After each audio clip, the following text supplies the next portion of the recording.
शादी के दूसरे ही दिन पूनम की सास नेहा अपनी नई नवेली दुल्हन से कहती है, बहू, आज तेरी पहली रसोई है, कुछ ऐसा बना कि खाने वाले को मजा ही आ जाए। ठीक है माँ जी, मैं कुछ अच्छा सा बनाती हूँ, लेकिन मेरी पहली रसोई में तो कुछ मीठा ही बनेगा ना, तो मैं खीर बना देती हूँ। बहू, मीठा तो बनेगा ही, लेकिन मीठे से ही थोड़े ना सारा घर पेट भरेगा, कुछ और भी तो बनाना पड़ेगा ना। हे भगवान, कहाँ फंस गई मैं। अब मैं माँ जी को क्या कहूँ कि मुझे तो गांव का देसी खाना बनाना आता है और यहाँ सबके रहन सहन से नहीं लगता कि वो मेरे हाथों का बना हुआ खाना खाने वाले हैं। क्या सोच रही है खड़ी खड़ी? जाकर जल्दी से खाना बना ले बहू, मुझे सुबह जल्दी खाने की आदत है। पूनम काफी ज्यादा परेशान थी। तभी उसका पति ललित आता है। अरे क्या हुआ, तुम इतनी परेशान क्यों लग रही हो? कोई बात है क्या? अगर है तो मुझे बताओ। अच्छा हुआ जो आप आ गए, मुझे खाने में कुछ समझ नहीं आ रहा कि मैं क्या बनाऊं, और माँ जी ने कहा है कि कुछ अच्छा बनाना है। बस इतनी सी बात के लिए तुम इतना सोच रही हो? अरे तुम एक काम करो, पनीर की सब्जी बनाओ और साथ में नान बना लो और पुलाव भी बना लो, माँ को पसंद आ ही जाएगा। लेकिन मुझे तो वैसे तुम अपने हाथ का कुछ भी बनाओगी तो अच्छा ही होगा, इसमें तो कोई शक नहीं है। और वैसे भी मैं तो इसलिए खुश हूँ ना कि मुझे तुम्हारे हाथों का खाना मिलेगा खाने को। वैसे पता है, माँ के हाथों का खा खा कर मैं तो उब चुका हूँ, इसीलिए तुम्हारे हाथों की नान, उसके साथ में पनीर की सब्जी और साथ में पुलाव, आय हाय मेरा तो दिन बन जाएगा, मजा आएगा खाने में। ललित पूनम से कह ही रहा होता है कि तभी ललित की माँ नेहा ललित को आवाज लगाती है और ललित किचन से बाहर आ जाता है। वो पूनम की बात सुनता तक नहीं। अब इन्हें कैसे बताऊं कि मुझे नान तो बनाने ही नहीं आते हैं और पुलाव भी मुझसे अच्छे से नहीं बन पाती, लेकिन करना तो होगा ही ना। माँ भी कहती थी कि गलतियों से ही इंसान सीखता है। इतना कहने के बाद ही पूनम खाना बनाने लगती है और कुछ समय बाद नेहा की हॉल से आवाज आती है। अरे ओ बहू, खाना बन गया हो तो लगा दे, सभी खाने का इंतजार कर रहे हैं। बीरबल की खिचड़ी बना रही है क्या जो इतनी देर लगा रही है? आज तेरी पहली रसोई है, इसका मतलब ये नहीं आज के दिन 56 भोग बना के रख देगी।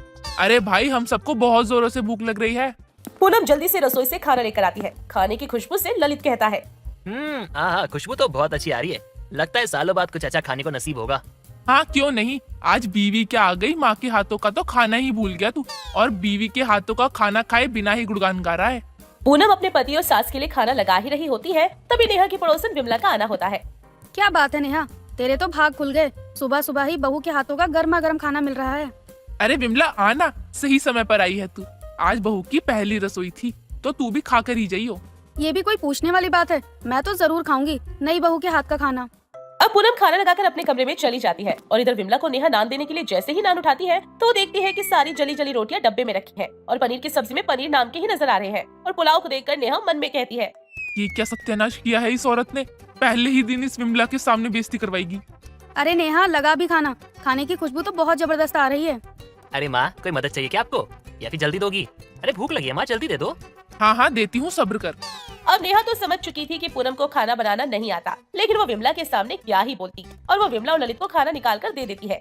लगता है खाना तेरी बहू की खूबसूरती से जल गया है, या ये ऐसा ही बनाती है। अरे माँ, ये क्या है, आप विमला आंटी को जली हुई रोटी दे रही हो? दूसरी रोटी दे दो। अरे बेटा, जली हुई नजर नहीं आ रही है क्या? ये रोटी जली हुई है, अब इतनी जली हुई रोटी खाएं कैसे, ये नहीं समझ में आ रहा है। माँ, आप पुलाव ही दे दो, ये नान है या जली हुई रोटी कुछ समझ नहीं आ रहा। हाँ नेहा, मैं वही खा लूंगी, अब जब खाने बैठी ही हूँ तो बिना खाए कैसे उठूं, अन्न का अपमान होता है। अब पुलाव में भी पूनम हद से ज्यादा नमक और नींबू डाल देती है कि वो खाने लायक बिल्कुल भी नहीं रहता। अब जैसे तैसे ललित और विमला उस खाने को खा ही रहे होते हैं, तभी विमला नेहा से कहती है, अरे नेहा, तू भी खाने के लिए बैठना, या खड़ी होकर मेरा मुंह ही देखती रहेगी? अपनी बहू की पहली रसोई का खाना नहीं खाएगी क्या? नहीं, अभी भूख नहीं है, सुबह चाय बिस्कुट ज्यादा हो गई थी। अब विमला तो नेहा की बहू के हाथों का खाना खाने के बाद पूरे मोहल्ले में गाती है कि नेहा की गांव से आई बहू को खाना बनाना नहीं आता। अब नेहा इधर अपनी बहू को खूब सुनाती है, बहू, अपनी पहले ही रसोई में तूने ऐसा खाना बनाया है कि कुत्ते के सामने रख कर आई हूँ, उसने सूंघा तक नहीं, और तू उम्मीद कर रही थी कि ऐसा खाना हम लोग खाएं। अरे माँ, थोड़ा घबरा गई है, जाने दो ना, नई आई है।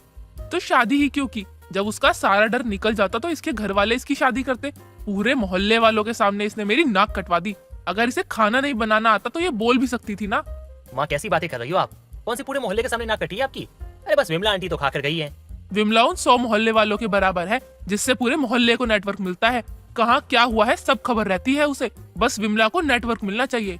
अब नेहा को तो भूख लगी थी तो वो अपनी बहू से रोटी बनाने को कहती है और पूनम किचन में जाकर खुद की गलतियों पर अफसोस कर रही होती है। मुझे क्या पता था कि नान मैदे का बना होता है, मैंने तो आटे की मोटी रोटी ज्यादा सेक दी और वो जल गई। लेकिन अब माँ जी को मैं बाजरे की रोटी खिलाती हूँ जिससे उनका मुंह ठीक हो जाएगा। अब पूनम बाजरे की रोटी के साथ पनीर की सब्जी लेकर आती है। बहू, अब ये तू क्या बना लाई? ये गेहूं की नॉर्मल रोटी तो बिल्कुल भी नहीं लग रही। अरे माँ जी, ये मैंने स्पेशल आपके लिए बनाया है, बाजरे की रोटी खाकर बताओ कैसी लगी माँ जी आपको देसी बहू की ये रोटियाँ। राम राम, कहाँ से देसी बहू उठा लाई। इसके देसी रोटी खाने से तो अच्छा मैं विलायती चावल खा लूं। ले जा तू इसे यहाँ से। माँ, वो इतने प्यार से बना के लाई है तो खा लो ना, अभी चावल बनने में तो समय लगेगा। नहीं नहीं बहू, तू चावल को हाथ भी मत लगाइयो। या तो मैं बना लूंगी या ऑर्डर करवा लूंगी, लेकिन मुझे इस गवार के हाथों का ये देसी रोटी नहीं खाना। पहले ही दिन के ड्रामे से नेहा तो तंग हो चुकी थी और वो पूनम के हाथों से बने देसी रोटी खाना ही नहीं चाहती थी। एक रोज 2 महिलाएं नेहा के घर आती हैं, वो भी सर्वे करने। तभी वो देखती है कि सास यानी नेहा टेबल पर बैठी हुई बिरयानी खा रही है, तो वो पास ही नीचे बैठी हुई पूनम हाथों में मक्के की रोटी को तेल से नमक लगाकर खा रही है। ये देख उनमें से एक औरत दूसरी औरत से कहती है, अरे ये देखो कैसे नेहा अपनी ही बहू पर अत्याचार कर रही है। मुझे तो पहले ही शक था कि ये बस अच्छा बनने का नाटक करती है और कुछ नहीं।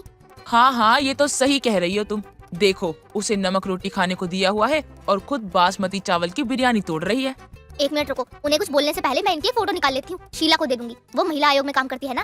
अब वो औरत फोटो लेने के बाद नेहा को टोकती है और सर्वे करके वहाँ से चली जाती है। अगले ही दिन खाना खाने के समय ही शीला का आना होता है, तो आज भी वो पूनम को रोटी नमक के साथ कच्चा प्याज खाते हुए देख लेती है। जी आप कौन? सर्वे करने आई हो क्या आप? लेकिन सर्वे तो कल हो गया। पूनम नाम है ना आपका? आप यहाँ कुर्सी पर बैठिए और बेझिझक होकर खाइए। आपकी सास को तो मैं देखती हूँ। अरे आप तो बड़े महंगे चावल खा रही हो और बहू को नमक रोटी पर भी आफत कर रखा है। मैंने उसे कब कहा कि तू नमक की रोटी खा? वो तो उसका फेवरेट है, ये गाँव की जो है। क्या बात है, बातों को घुमाना कोई आपसे सीखे।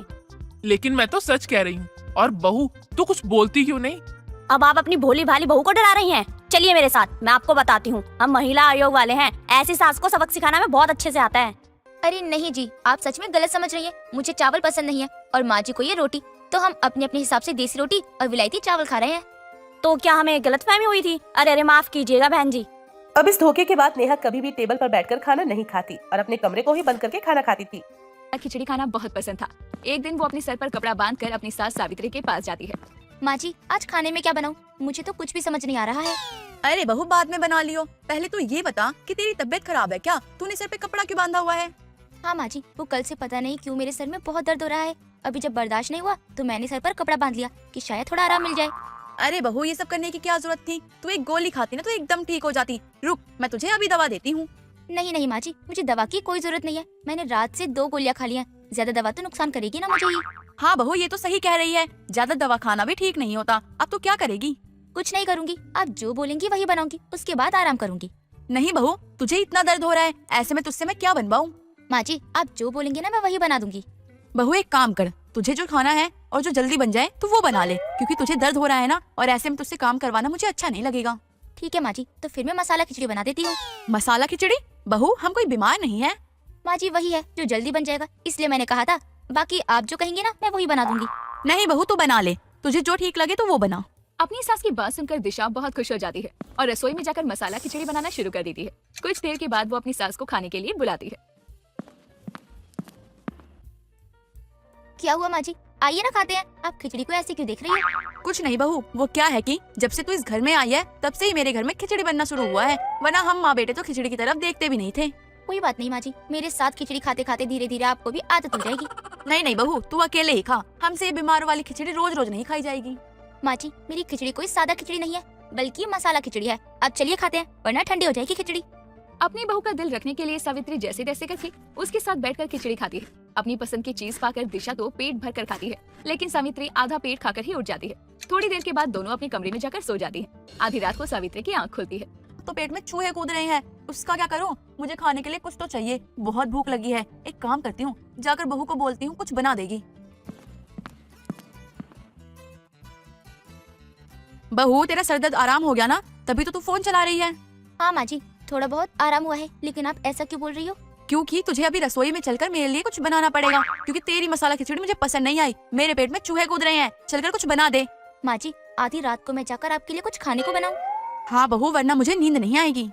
माँ जी, अभी बस थोड़ा बहुत आराम हुआ है सिर दर्द में। दोबारा से रसोई में जाऊंगी ना तो सर पकड़ लूंगी, क्योंकि मैं जरा सी भी नहीं सोई हूँ। लेकिन आप कहती हो कि मैं चली जाऊँ तो चली जाती हूँ। नहीं बहू, रहने दे, तू शायद सही कह रही है, कहीं दोबारा से दर्द होने ना लगे। अजीत भी नहीं है। जी माँ जी, जैसा आप कहें। सावित्री निराश होकर वहाँ से चली जाती है और खुद ही खाने के लिए कुछ बनाने लगती है। तभी दरवाजे की डोरबेल बजती है और सावित्री घबरा जाती है। इतनी रात को कौन आ गया? अजीत भी घर पर नहीं है, मुझे दरवाजा खोलना चाहिए या नहीं? बेटा तू है? अरे मैं तो डर के मारे जान ही निकल गई थी। मैंने सोचा पता नहीं कौन आ गया इतनी रात को। तू तो परसों आने वाला था ना? माँ, सारी बातें दरवाजे पे ही पूछोगी या अंदर भी आने दोगी? अरे बेटा आना, तुझे अचानक से देखकर मुझे कुछ ध्यान ही नहीं आया। माँ मैं बहुत थक गया हूँ। चाहे कहीं भी घूमने चला जाए इंसान, लेकिन सुकून उसे घर में ही आके मिलता है। हाँ बेटा, मैं भी तुझे यहाँ देखकर बहुत खुश हूँ। तू ठीक तो है ना? हाँ माँ मैं तो ठीक हूँ, लेकिन आप बताओ कि आप इतनी रात को जाग क्यों रही हो? बेटा आज बहू ने मसालेदार खिचड़ी बनाई थी और वो ना तुझे पसंद है और ना मुझे, लेकिन अब वो बीमार थी इसलिए मैंने सोचा वो जो बनाएगी वो खा लेंगे।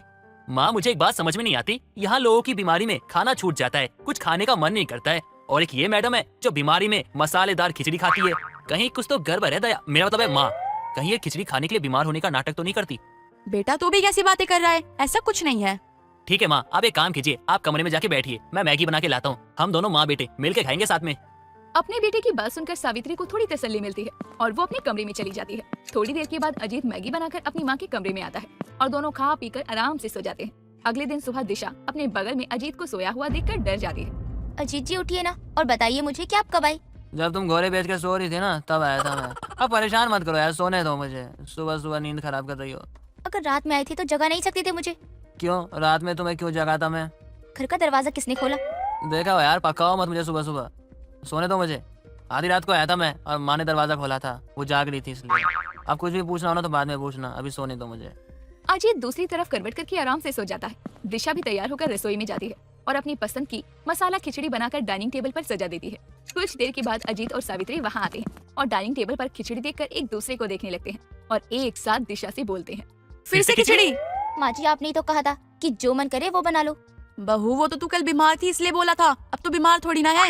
माँ जी बीमार तो मैं आज भी हूँ, मेरे पैरों में बहुत दर्द है, मैं खड़ी नहीं हो सकती ना, इसलिए आज मैंने खिचड़ी बना दी, आप लोग भूखे भी ना रहो ताकि। देखो तुम जब खिचड़ी बनाती हो ना तो तुम खाया करो, क्योंकि तुम बीमार हो, हम नहीं, हम बिल्कुल ठीक है, इसलिए अपने लिए बनाया करो, हमारे लिए मत बनाया करो, हम नहीं खाएंगे ये। ठीक है आप लोग गुस्सा मत करिए, मैं खड़ी नहीं हो पा रही हूँ, लेकिन आप लोग जो कहेंगे ना मैं वही बना दूंगी। नहीं बहू रहने दे, तू कुछ मत बना, हम यही खिचड़ी खा लेंगे। आज जब तू मार्केट जाएगी ना उसी टाइम अपने लिए दवा ले आई हो ताकि तू ठीक हो जाए। जी माँ जी ठीक है।